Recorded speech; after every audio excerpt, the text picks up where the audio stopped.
तो देखिए अभी हमारी मौजूदगी है जो पंथ पाकर धाम में है, और पंथ पाकर धाम पौराणिक कथाओं के अनुसार कही जाती है कि ये सीता जी जब अयोध्या जा रहे थे विवाह के बाद राम जी के साथ, तो फिर यहाँ पे विश्राम किए थे, और यही विश्राम का जो जगह है, और यहाँ बट वृक्ष है, और बट वृक्ष के नीचे उन्होंने विश्राम किया था, जिसके कारण ये बट वृक्ष है जो फल फूल रहा है, बढ़ रहा है, और यहाँ एक धाम के रूप में लोगों ने इसे धाम का दर्जा दिया है और लोग घूमने आते हैं।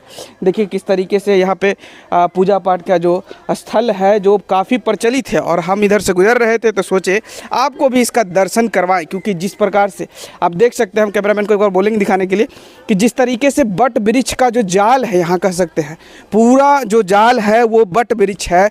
आपको भले लगेगा कि ये बट वृक्ष अलग अलग पौधे हैं, लेकिन आपको बता दे जब यहाँ नज़दीक से आप आइएगा तो ये बट वृक्ष आपको एक ही वृक्ष के डालियाँ हैं, जो ऐसे भी आपको मालूम होगा कि पीपल और बट वृक्ष जो होते हैं जिसकी जड़ होती है जो किलो से किलोमीटर दूर तक भी इनकी जड़ चली जाती है, और इसका एक नमूना आप पंथ पाकर धाम में आप देख सकते हैं।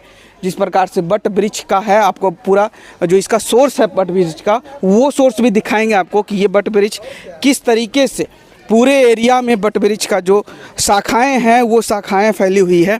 और यहाँ पे देखिए कुछ श्रद्धालु भी है। और कहाँ से आप दीदी? डुमरा से। क्या यहाँ का डुमरा सीतामढ़ी। जी चलिए ठीक है। तो क्या यहाँ की कथाएं हैं और किस तरीके से लोग यहाँ आते हैं, क्या विश्वास है यहाँ आस्था में? ये विवाह के बाद माँ सीता जनकपुर से आ रही थी, तो यहाँ मतलब उनकी डोली ठहरी थी, और यह पुरानी मतलब किंवदंती है कि यहाँ उन्होंने जो मुंह धोया था पाकड़ के दातुन से, वही यह मतलब यह जो पेड़ इतना विशाल रूप धारण किया है। और पौराणिक कथा जो इसकी वाल्मीकि रामायण के अनुसार है या आध्यात्म रामायण के अनुसार, वह ऐतिहासिक कहानी इसकी है, तो इसलिए इस जगह का ऐतिहासिक महत्व है। और मैं भी यहाँ पहली बार आई हूँ, चूँकि मैंने रामायण पर ही रिसर्च किया है। अच्छा। तो मुझे मतलब बहुत जागरूकता थी यहाँ के बारे में जानने की, तो आज इस जगह का दर्शन करके धन्य हूँ। अच्छा, यहाँ पे जो आस्था है लोगों की, लगभग देख ही रहे हैं, भीड़ भाड़ है, पूजा पाठ की भी जगह है, तो किस तरह की के यहाँ पर मतलब स्पेशल सीता जी और राम जी का होता है या फिर और भी देवी देवता हैं जो मतलब पूजा पाठ में? हाँ, और भी अब भगवान शंकर का या की मतलब प्रतिमा है यहाँ। बाराती के दरमियान सारे देवी देवता डोली माने माता की डोली यहाँ ठहरी थी। जैसे लंबा मतलब बारात जो लंबी जाती है तो वहाँ पड़ाव एक होना चाहिए ना। पहले तो सब लोग चलते मतलब पैदल ही चलते थे, इस तरह की सुविधा नहीं थी। हाँ। तो यहाँ एक मतलब विश्राम जी वहाँ ठहराव इनका था, जो वहाँ वो मैया की वो डोली अभी उस मतलब है वहाँ, वो उस ऐतिहासिक यह स्थान है। और परशुराम का विवाद धनुष तोड़ने का, तो रामायण में तो वह प्रसंग है कि सीता स्वयंवर में ही परशुराम धनुष की टंकार सुन के आए थे कि किसने यह धनुष तोड़ा है। बिल्कुल रेजर जनक धनुष का तोड़ा, इस तरह की पंक्ति है रामचरितमानस में कि किस मूढ़ ने यह साहस किया है धनुष तोड़ने का। और लक्ष्मण से भी उनका संवाद हुआ था। लक्ष्मण बहुत क्रोधी थे, तो वो तन गए थे कि मैंने तो बचपन में बहुत से धनुष तोड़ा था, तो तब आपको इतना गुस्सा नहीं आया। और आज यह धनुष तो साधारण है, यह तो पुराना था, छुआ और टूट गया, है ना, कि छोटा ही टूट पिनाक पुराना, मैं के ही हेतु कराऊं अभिमाना। यह तो पुराना धनुष था, छूते ही टूट गया, तो आपको इतना आक्रोश क्यों है? तो लक्ष्मण क्रोधी थे, तो उनको क्रोध हो गया परशुराम पर। और राम मर्यादा पुरुषोत्तम धीर गंभीर थे, तो उन्होंने गंभीरता पूर्वक लक्ष्मण को इशारे से शांत किया, समझाया, और परशुराम से उन्होंने जो। अच्छा, सीतामढ़ी में काफ़ी आप नॉलेज रख रहे हैं, मतलब अधिकतर लोग रखते नहीं, और सीतामढ़ी सीता माता का कह सकते हैं कि जो जन्म स्थल है, और राम की जो कहिए ससुराल हो जाता है जी। तो यहाँ के जो मिथिलावासी होते हैं राम जी को किस तरीके से देखते हैं? राम को पाहुन दामाद, और उनको गालियाँ भी देते हैं। हाँ। इस जगह की सबसे बड़ी खासियत है कि भगवान सभी जगह पूज्य हैं। हाँ। लेकिन मिथिला में उनको गाली भी सुननी पड़ती है ना, कि एक राजा दशरथ हैं और 3 उनकी रानियां हैं। राम दशरथ और वो काले हैं, सांवले हैं, मतलब राम को तो सांवला ही कहा गया है कि वो सांवले हैं, तो राम को यहाँ गाली सुननी पड़ती है, क्योंकि यहाँ उनकी ससुराल है। तो सबसे बड़ी विशेषता यही है कि भगवान यहाँ आकर के वो साधारण मनुष्य की तरह है। अगर आप इजाज़त दे तो कुछ गुनगुना दीजिए अगर आपको है वैसे, क्योंकि आप सीतामढ़ी से हैं तो अधिकार तो बनता है आपका। जी। राम लखन सन सुंदर बर के जनी के ओ पढ़ियौन गारी है, जनी के ओ पढ़ियौन गारी है।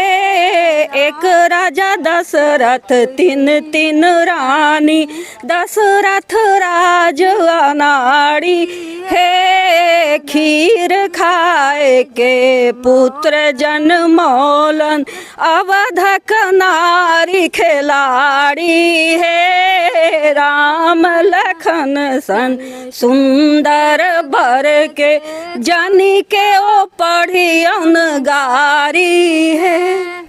बहुत बहुत शुक्रिया। क्या नाम हुआ आपका? जी, डॉक्टर ऋचा रानी। डॉक्टर ऋचा रानी, चलिए बहुत बहुत शुक्रिया। शिक्षिका जी, मैं अभी पीजीटी में बीपीएससी पीजीटी क्वालिफाई करके मैं बसबिट्टी मतलब माध्यमिक उच्च माध्यमिक विद्यालय में संस्कृत की ही +2 में मैं शिक्षिका हूँ।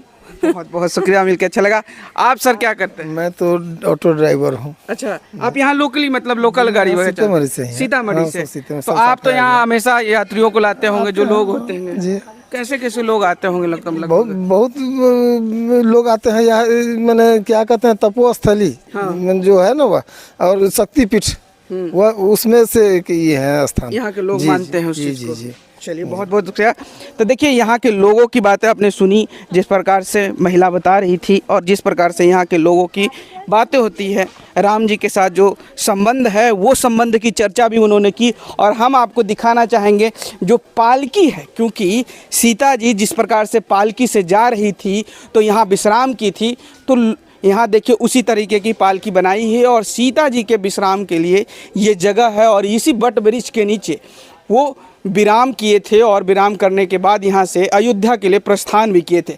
और मेन जो पाकर वृक्ष है वो पाकर वृक्ष यही है। और इसकी ही जो आप चारों तरफ जो वृक्ष देख रहे हैं पाकर की, वो यही इन्हीं का वृक्ष के जो जड़ हैं, सोर्स हैं और तने हैं, वो सारे वृक्ष हैं। और पूरा पाकर वृक्ष यहाँ फल फूल रहा है और बढ़ रहा है। आप देख सकते हैं पुराने वृक्ष, ये सदियों से ये वृक्ष चला आ रहा है और सदियों से ये वृक्ष अभी तक बरकरार है। और आने वाले दिनों में यहाँ पे देखिए पंडित जी भी हैं। पंडित जी, यहाँ की क्या मान्यताएं हैं आप थोड़ा अच्छे से बताइएगा, क्योंकि लोग तो अपने अपने तरीके से बताते हैं। यहाँ की मान्यता त्रेता युग से है। अच्छा, त्रेता युग जब जानकी जी का विवाह जो जनकपुर हुआ, हाँ। तो उस समय जो डोली पर बैठी और आ रही थी तो इसी जगह उनका डोली रखा गया था। और इस जगह जो है सो परशुराम और राम संवाद, परशुराम जी को पता हुआ कि शिव जी का धनुष किसने तोड़ा, हाँ।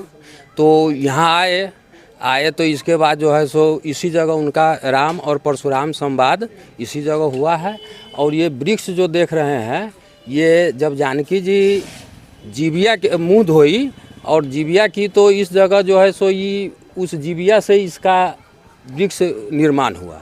और कुंड जो है सो आपको बगल में है, जिससे कि वहाँ कुल्ला की हुई थी।